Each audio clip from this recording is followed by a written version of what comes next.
guys, welcome back to the Flipside Cheerleading Podcast. I'm your host, Marissa. Today we have a very special guest. His name is Brendan, and he just made the first season ever of Kentucky Crush, which is part of the Pro Cheer League. This will be his very first season as a pro cheerleader, and I can't wait. I loved seeing last season of the PCL, and now going into their second season, but his team's first. I can't wait. It's going to be so fun. I hope you enjoy this episode. He's so humble and easy to talk to, and he's really just a homegrown, loyal, dedicated cheerleader. I really think that talking to him can really inspire a lot of people, especially the boys in this sport, giving you someone to look up to. So I hope you like this episode. It is so good to meet you. It's good to meet you too. I'm excited to be here. This is fun. Super excited. I've been keeping up on your journey for a few months now, and to know that all of those videos and all of the training and everything paid off in the way that you wanted, I think is awesome. I can't wait to get into that. I appreciate it. Yeah, I know, just a whole different avenue, a whole bunch of things that you don't even expect sometimes, but it's all good fun. We are going to go all the way back to the beginning. So we're going to start and we're going to talk about your journey in this sport. I know you were at a gym called Elite Athletics in Michigan. Yes. And Cheer Force Infinity in San Diego. And now you just made Kentucky Crush, which it's the first season that they're going to be part of the Pro Cheer League. I know, so exciting. What got you into cheerleading? How did this all begin for you? Oh my gosh, the best way I can describe it, I'm low-key kind of a cheer nepo baby, if that makes sense. Most cheerleaders, they find themselves into it like, 6, 7, 8, 9 years old. Me, nah, cheer was around before me, honestly. My mom actually opened up Elite. So she opened the gym in 2000, and I was born in 2004. So before she was a wife, before she was a mother, she was a gymnast, a cheerleader, and a gym owner, as well as a judge for varsity. When I was born, it got to the point where it was like, I need a babysitter. We're hiring the cheerleaders. Oh, we need somewhere to stay. Welcome to tiny class, tiny tumblers. So yeah, from the very roots, that was kind of my upbringing, just from day one. Most people don't even expect, because you hear the story, I was, in high school, and the cheer team said they needed a guy, so I did it, or, Yep. No, completely different avenue. Like, I had no choice to start, but obviously, we need free babysitters. So that's really what it was. You're coming to this J3 practice. Exactly. Yeah, it's so funny, because right now, actually, my first babysitter that I had, who was a cheerleader on our world team at the time, I'm currently coaching her daughter on our team. Do you love coaching? I do, yeah. It's very interesting, because a lot of people, they find themselves into it on accident. Sometimes people find themselves, they desire it, but they never see it. I've actually been coaching since COVID. It's super rewarding trying to bring the best out of other people, to watch somebody grow through their own struggles, build their own confidence, pave their own path, and then contributing to their path. It's wonderful. It's a totally different vibe. Do you get more, are you a nervous athlete when you go to compete? I'll be honest with you, no. I feel like I'm so jealous of people like that. Yeah, a lot of people, I talk to my athletes about that a lot. I always say to everybody, the nerves that you feel are the insecurities shining through due to the lack of preparation. Yeah. So if you find yourself nervous in a situation, it's either A, you're lacking experience. Like, if it's like your first time at Worlds, I get it. But like, if you're nervous at your second Worlds, we didn't prepare, Right. So, right. And it's not even just the physical preparedness, it's the mental.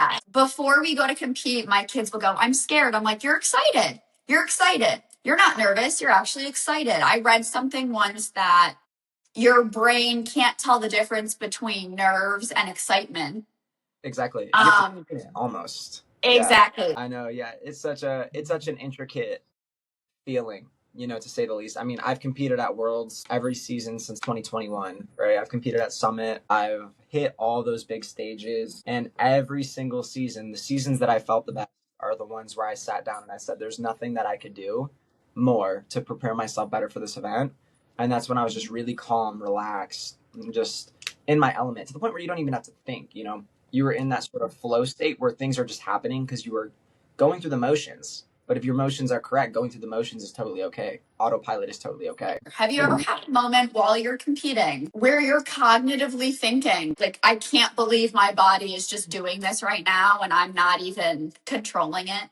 Isn't Yeah, that so trippy? Yeah, like for example, like this year at Worlds, right? I was not in the pyramid this year at Worlds just because I was a designated tumbler for my team. That was my role. That was my position. I can stunt, but Sheer Force Infinity is so good that somebody like me, I don't even need to touch a stunt to be useful there. They're all so phenomenal. The pyramid got like really shaky at one point during one of the two mans. Without thinking, I'm like standing behind the stunt because that's where I'm supposed to go. I actually stepped in and saved the dismount from falling. Like, it would have been really sketchy. I was like, oh, it's just like you can read something based off of how many times you've watched it, how many times you've stepped in. And I'm like, muscle memory knows as a stunt instructor, like I travel for that stuff. Like that's falling. If I don't step in and do something, our pyramid's falling. We got to lock in. We got to figure it out. Exactly. You're like, I'm actually not even in this stunt group, but I'm watching it. And I'm not just going to stand here and just, and there it is. And it's down. Yeah, just No. Oh, sorry, guys. That's tough. I'm not supposed to be in this pyramid. Exactly. No. And so many people, there's moments like that where something does happen and your brain you have to think quickly. I tell my kids all the time, smart cheerleading wins.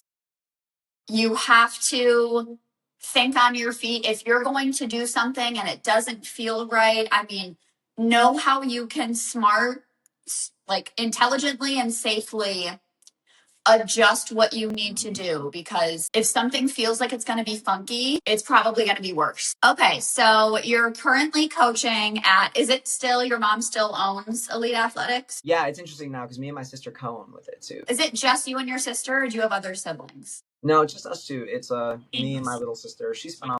Yeah. She had a great pro cheer tryout. Just straight up nines after nines after nines.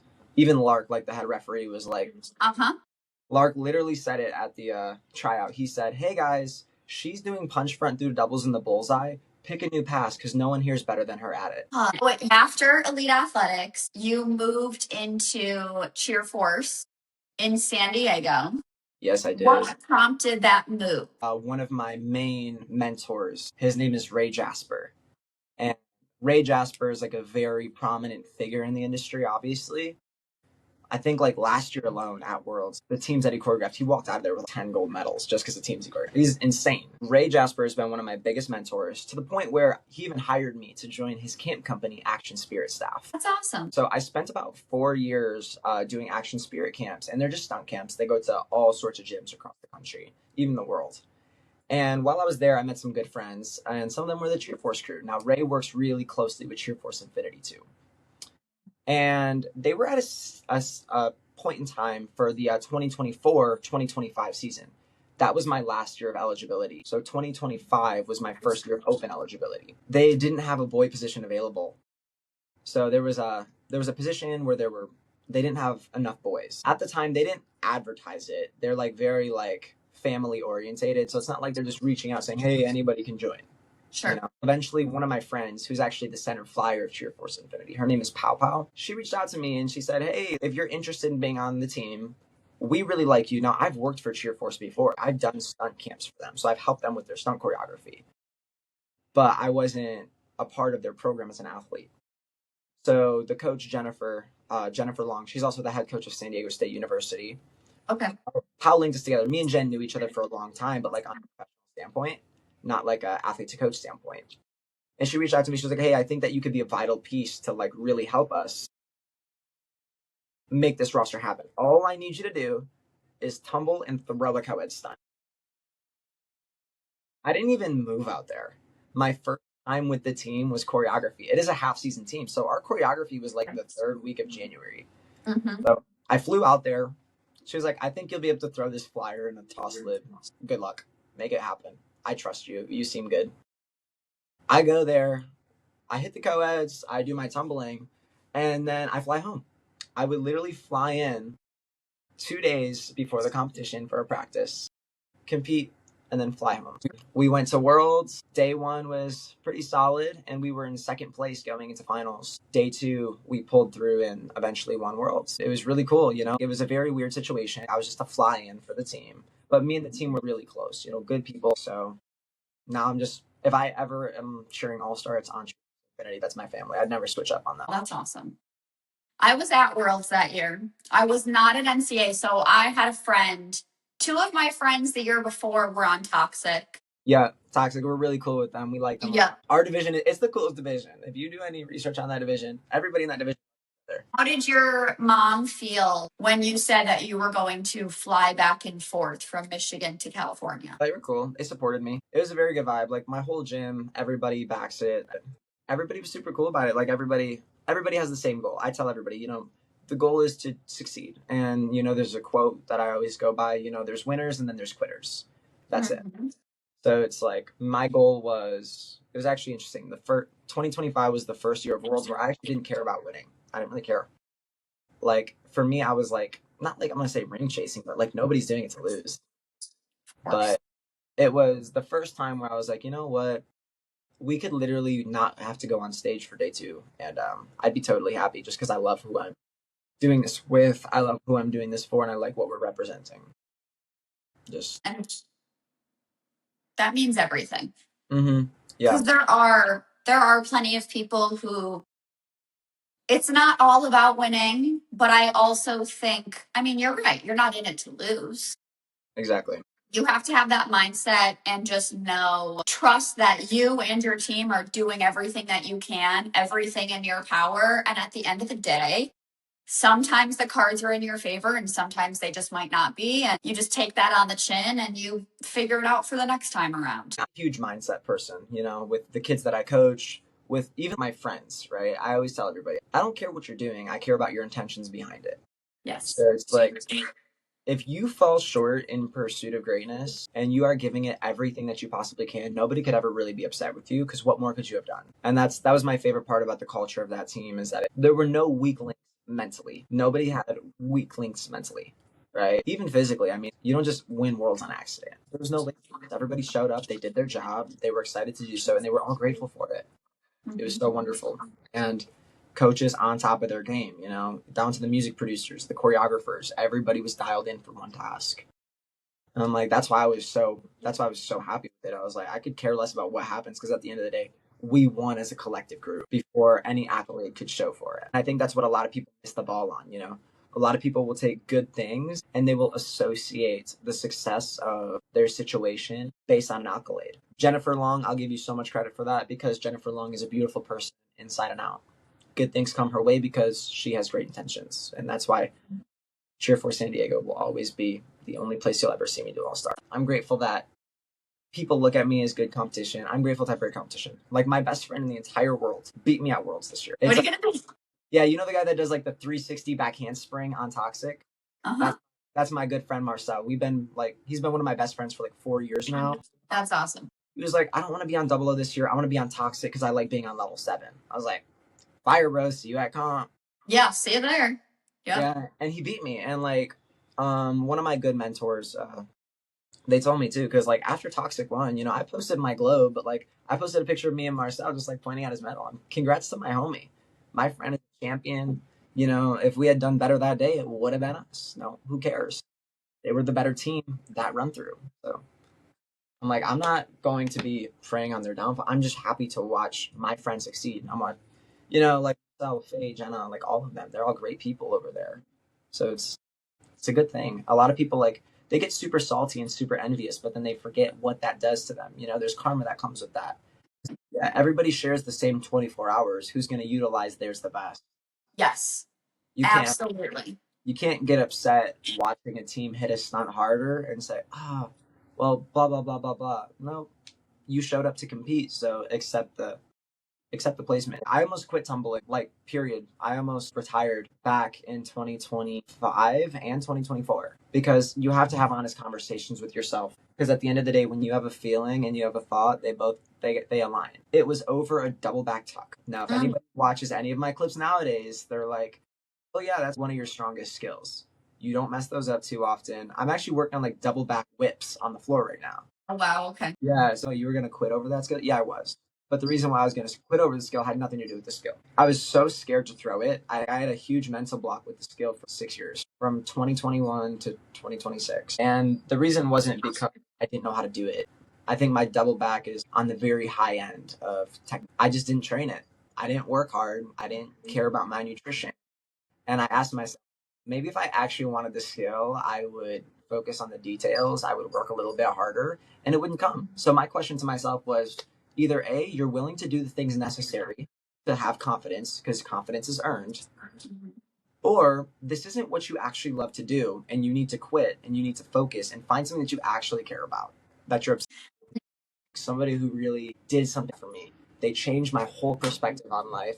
It's very interesting because everybody knows him. It's John Butler, Gabby Butler's dad. Oh, yeah. Oh, yeah. Okay. We had an interaction when it came to impacting the way that you view your life. I'm actually close with them. Like, we're close with the family. And I actually stayed with them to go to Daytona with them one time. Like, Gabby was at Navarro. And while I was at the house, I was just sitting at the kitchen table chilling. And John came up to me and he pulled out his Bible. He said, "You're in my house. You're going to read and understand scripture because I care about you and I love you. So I want to see the best for you." So he was the first person to actually ever sit down and just like read the Bible with me. And he said, "I want you to understand this, this. Because I love you and I care about you and I want to see you prosper in life." And this is like 2021, right? So this is a while ago. I was like still a kid. I think I was like 15 maybe. And at the moment, it didn't mean too much. Mm-hmm. But it's like the way that I move and the way that I operate now. If he didn't sit down and do that with me, and every couple of weeks he'd text me, he was like, "Hey, have you read any more scripture? Have you dove into anything? Are you doing things?" And I'm like, I wasn't for a bit, but then eventually the seed plants and then it kicks in. I'll text them out random. "Hey, somebody came up to me while I was reading my Bible today, and I want you to know that they told me that that impacted their life, but without your direct time spent with me, you are the reason for that. So you help somebody else indirectly by helping me out at one point." And it's very nice that you honor your people because it's like a lot of people, they don't honor the things that are taught and passed down to them, the life lessons, the good memories. And that's exactly what I always emphasize to other coaches, other instructors, other athletes. You as a coach have such an impact on the youth. You could shape the way somebody lives their life for. You may not know it, but you might be the only person that made one of these girls here smile today. I share all of my faith. I share my tumbling. I share the things that go good, the things that go bad. I share about the bad times. And some people look to me like that on socials and they're like, "Dude, like, you're inspiring me." I'm like, "Dude, no, I'm not inspiring you. Like, I'm inspiring whoever wants to be. Like, if it's you, if it's me, like, I feel like I'm inspiring myself by sharing those things." And I'm like, "Watch, look at me. I'm failing today, but I'm relentlessly working harder tomorrow. And it may not be today, it may not be tomorrow, but eventually down the line, I won't fail. And I want to show that to everybody." Because so many people give up on themselves because they're not fortunate enough to have mentors that told them not to. It's like some people are allowed in their household to accept insecurity and to feel envious of other people. Like, I lived in a household with my parents. They told me that, like, "We're never going to feel bad for you. Everything you have, it's because you deserved it. Everything you don't, it's because you don't." So, like, they made me earn everything. I was buying my own toys at like 8. "Oh, you want a toy? Cool. Earn some money because eventually you're going to have to." Right. But there's a lot of handouts now. A lot of these kids are being handheld. I call it training wheels, right? They're living on training wheels.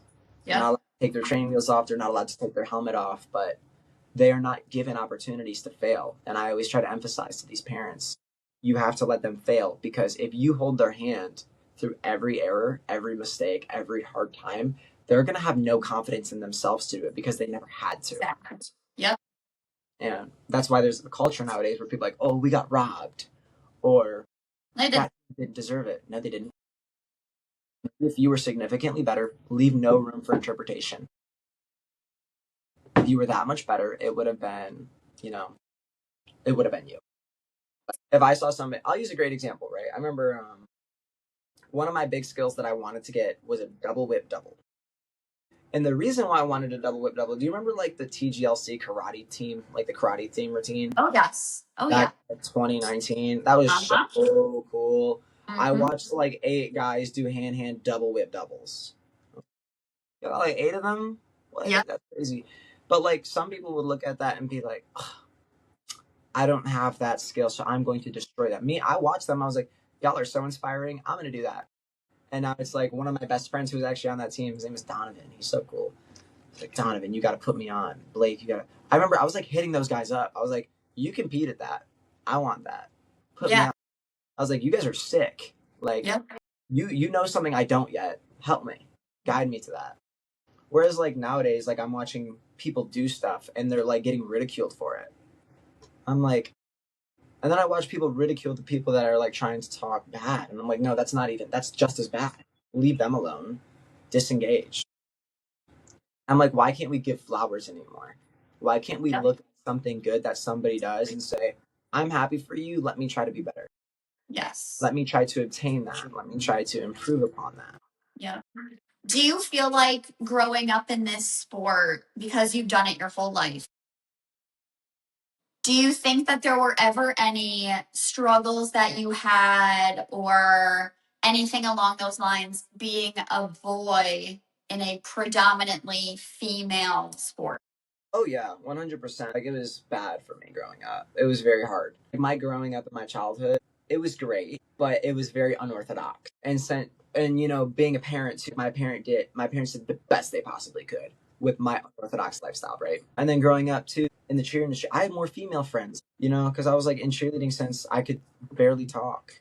So I'm like growing up, I spent all of my time around with Yep. girls. Yep. Most of my mentors were women. If they Right. weren't, and they were men in the cheer industry. Have you seen the attitude towards male cheerleaders shift over the years that you've been doing it? Yes. Yeah, definitely. I mean, I think the expectation for male cheerleaders is insane.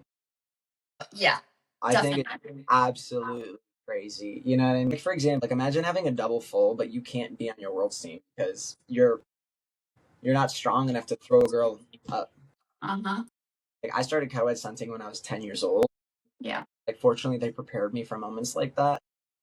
Like just imagine being that skilled, but you would be a net negative. Imagine not being able to get those extra points because you just physically can't do it. You see it a lot nowadays where there used to be bigger co-ed teams, and now there's what, 2 large co-ed teams right now. Crazy. I know, right? And it's like all the boys in the industry, they kind of got ruled out. The expectation is so high. You are either of the best or you are cast to the side and stunned. It's very poor. I feel for a lot of those guys because they reach out to me and they're like, you can stunt a little bit and you can tumble too. I'm kind of bummed out because I'm lacking in one aspect. So they don't want me on the team. Now, let's say you're coaching a senior 4 team and you got a guy who could do punch front round off, whip, layout. Sick, you're awesome there, but like, imagine your baseline score if you did everything perfect is a 95 or Yep. whatever point. I don't remember off the top of my head because they can't throw a stunt. The coaches are just like, yeah, we'd rather you. Your cool tumbling is not useful because you cannot get a little girl up. Yep.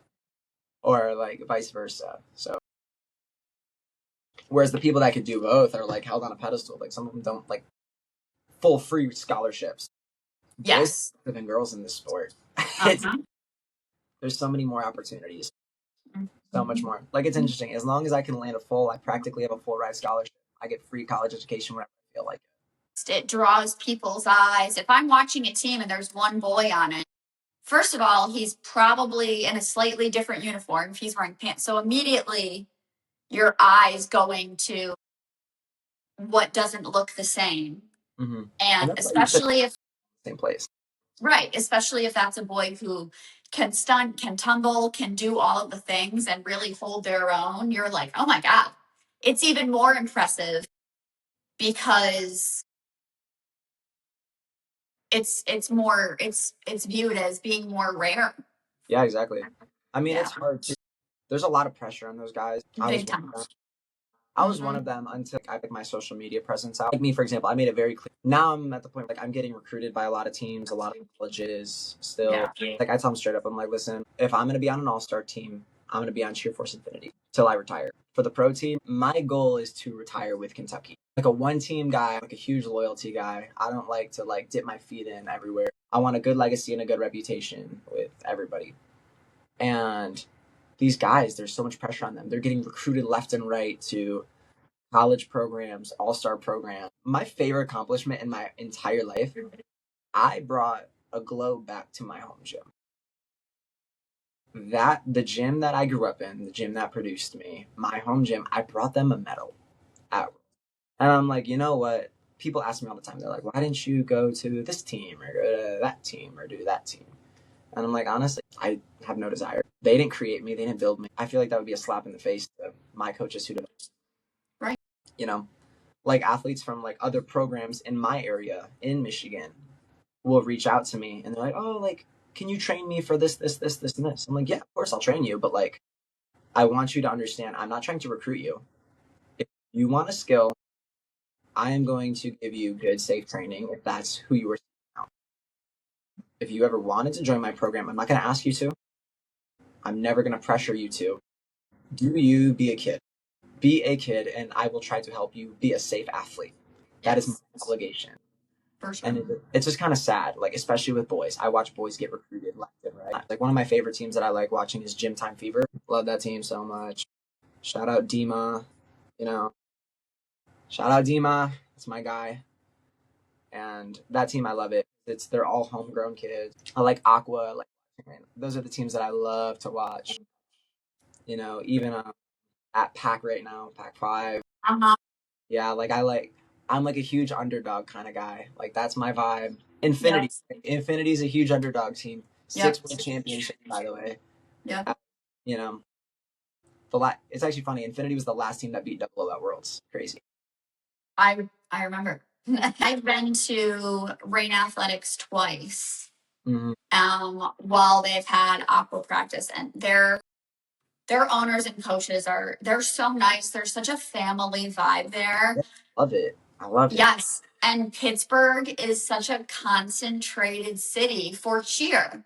There are so many gyms in Pittsburgh, Pennsylvania, but so many of these kids are homegrown or they're seeing the value in Rain. Rain is not a whole franchise. They've just got that one location. Exactly. They've made such a name for themselves. I mean, that's probably even just an understatement.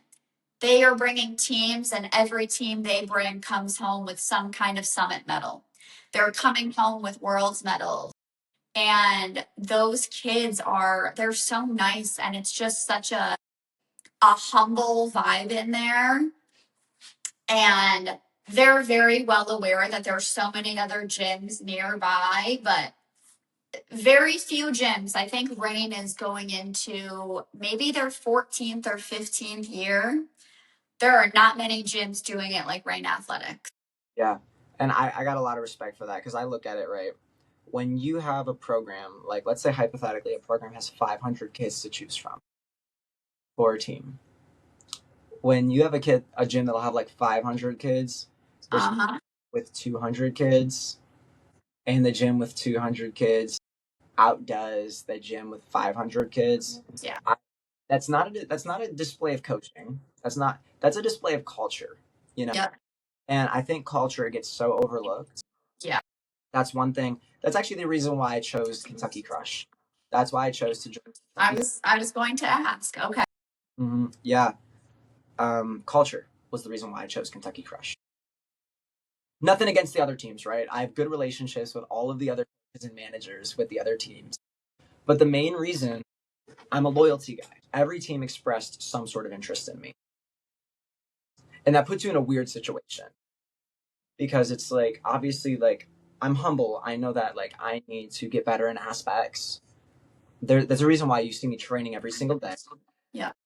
The only people that don't train hard, the people that think they're the best they are. Like, anybody who's willing to put the time in and train, they're a humble person. So I was like, but obviously I'm doing something right if every team has some sort of interest in me. Mm-hmm. And I asked my coach, Jen, over at Cheer Force. I was like, Jen, like, I'm in a weird spot. I asked my mom, and I was like, I don't know what to do. It's everyone's super nice, they're super kind, but I'm just like, I just don't know what I want. I don't know where to go. It's a very interesting situation. And mind you, I have a lot of friends on a lot of the other teams too, like a lot of the established teams. Actually, I'm going to Dallas on Friday to hang out with all of my Dallas Drive friends. Oh, that's awesome. So it's like, yeah, it's like a weird situation. But like, there was something that radiates about Misty, Jomo, and Mark. Like something incredible. And like, they seemed very optimistic about meeting me. They seemed very interested to see about what I can produce. And at the end of the day, like, I know my role, you know? Anybody could like you, but you have to have something to bring to the table. Yes. And everything in life, there's some sort of transaction, right? They can love me to death, but I have to show up and play my part as an actor. Mm-hmm. So it's like if I'm on salary, if reputations are on the line, you got to show up to the occasion. You got to show up to the plate. I was like, I'll do my part to honor it. And I'm like, and they selected me that day. And I'm like, I told them straight up. I said, my goal is to make this one of the best professional decisions of your career. I'm like, because you showed me that you guys believed in me. You did not hesitate. I was one of the first 6 people they chose. I was like, and for that reason, that means out of everybody that stand out in this room, I was of your first 6 choices. That makes me feel awesome. Yeah. I am not going to dishonor you. I'm going to do everything that I can to make you look like the smartest people in. Mm-hmm. And it's that simple. Everybody that I know endorsed all 3 of them. Everybody in my circle, because I reached out to everybody that I know that's ever helped me. I'm like, what do you think about everybody? And of course, nobody really has anything bad to say about anybody. But it's like, it's just there was a different way that people talked about Misty and Jomo. It was different. And like even my mom, like our ties go way back to gym time. Mhm. Gym time like helped us with elite cheer at the very beginning, like with guidance. Okay. Yeah, so it's like real deep roots there. And then yeah, it's just good people all around. And like I like how their minds work with things. Such an organized tryout process, so good with information, and they know what they want. Mm-hmm. The team, everyone, it's all dogs. Everyone's like dogs there. Even before like us, everybody had the same head on their shoulders. So it was very interesting, especially like I was put in a weird position there because it's not like I was from any of the cities. Any city that I would have to go to, I'd come to. And for me, it's culture and it's loyalty. I want to go out and work hard. I want to show that obsession is really obsession and smart training. I want to show my kids that I'm not a hypocrite.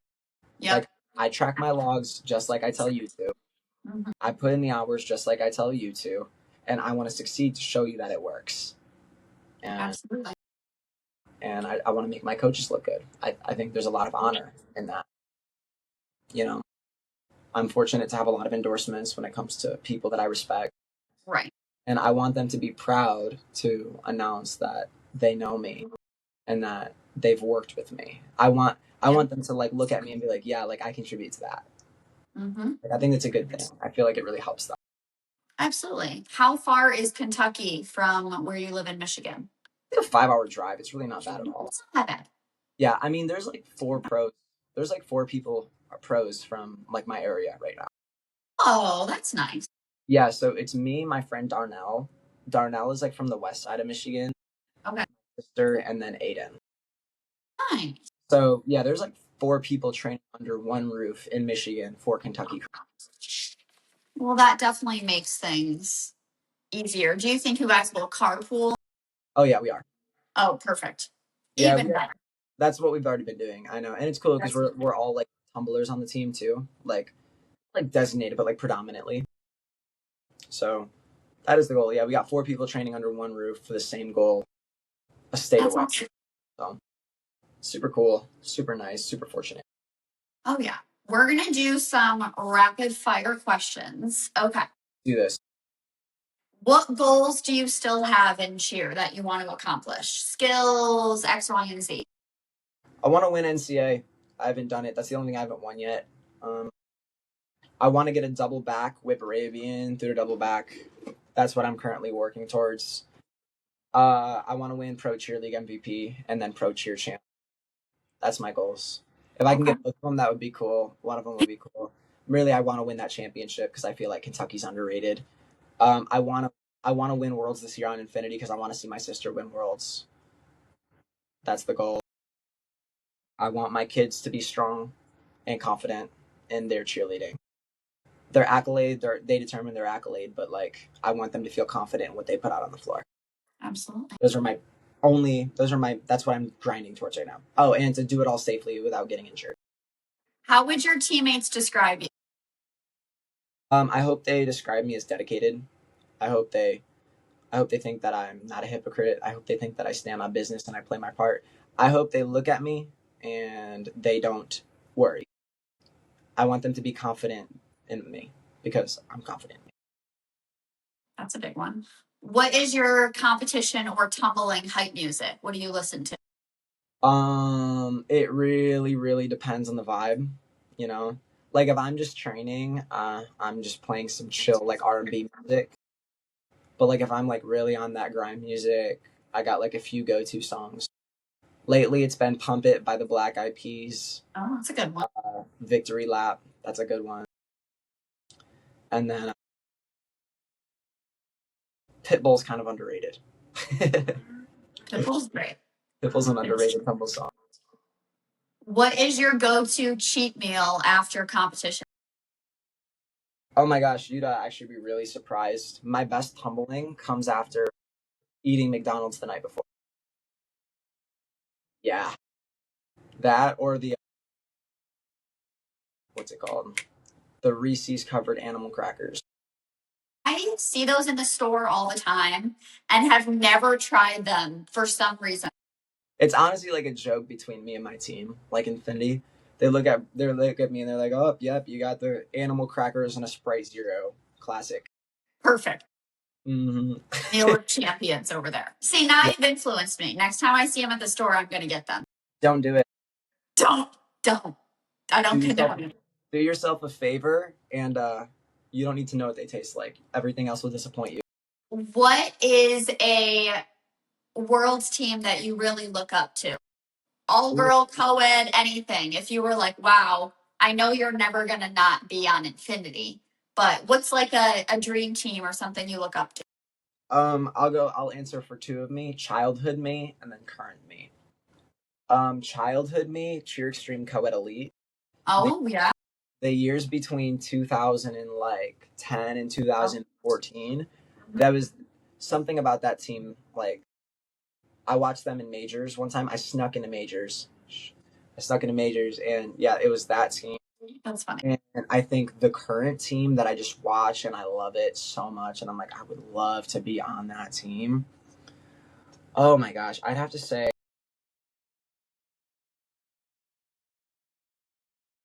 Brandon Senior Black. Yeah, Oh, they're incredible.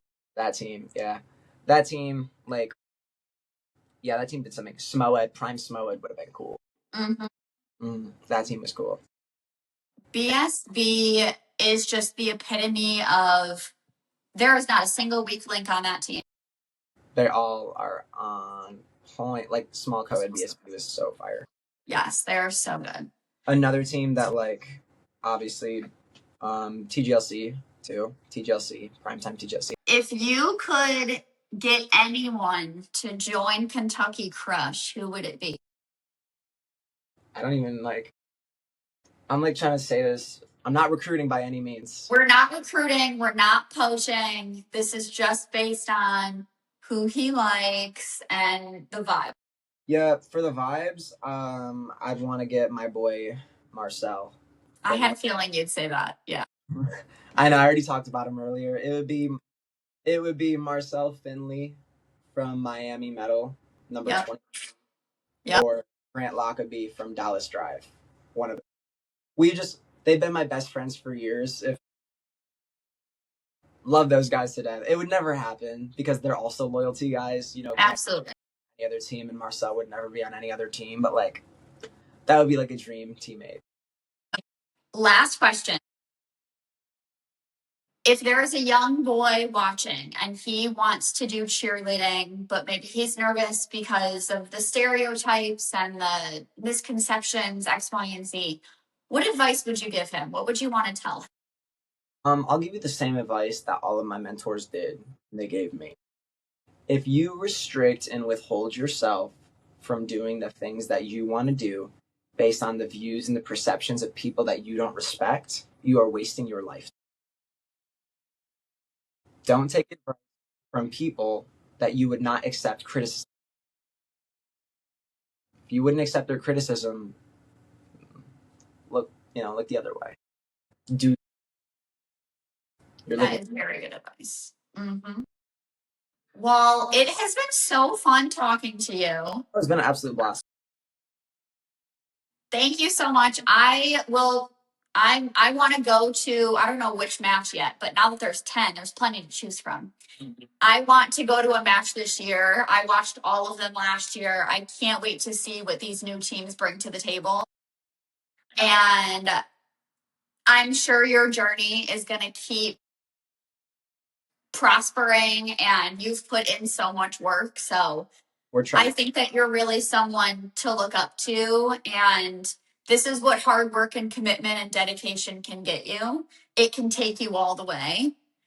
And it's been so fun talking to you. You're such a light. You seem like you really have such a great mindset and such a great head on your shoulder. I appreciate it. It means a lot. I try my best. Like I said, my only goal in life is to enhance the quality of the life of everybody else who is here with me. But I'm excited. I can't wait to see how PCL keeps evolving and adding more teams and other games and X, Y, and Z. I think that'll be really, really cool. But I already have kids that are trying to prepare for it. It's insane. Good. It starts now. If you want it, work for it. Well, thank you so much for doing this. Thank you so much. I really appreciate it. Absolutely. We will definitely keep in touch. 100%. It'll be fun. That is the end of this week's episode with Brendan. Please follow along on his journey this year. Follow the Pro Cheer League on social media. Follow his team Kentucky Crush, and make sure you follow him on social media as well. He is constantly posting tumbling videos, fails, everything in between the lines. And he is just such an inspiring person. And I can't wait to see what else he has to offer, especially now that he is a professional cheerleader. Him and his sister are the first pro cheerleading league sibling duo, and they are both on Kentucky Crush, and he had nothing but amazing things to say about his sister. So I know that she'll have an incredible season as well. That is the end of this episode, and I will catch you on the flip side.